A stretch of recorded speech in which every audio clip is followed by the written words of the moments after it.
මේ ඉන්නෝඩ ඉන්නෝඩ කියලා කියන්නේ ඉන්නෝඩ ඉන්නෝඩ කියලා කියන්නේ පිළිවෙලට ඉන්නෝඩ කියලා කියන්නේ පිළිවෙලට ඔන්න බලන්න I also arrange these books in order I also දැන් ඔප්පු කරමු ඒ කියන්නේ in order කියන්නේ පිළිවෙලට කියලා ඔන්න දැන් කියන්න යන්නේ I also මමත් also කියලා කියන එකෙන් අල්තා යන්නනේ ගන්න. එතකොට I also කියලා කියන්නේ මමත් we also අනේ වගේ ඒක හදාගන්න. හරි.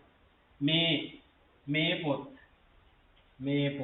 these book හරිනේ these book ඒක normal නේ හරි.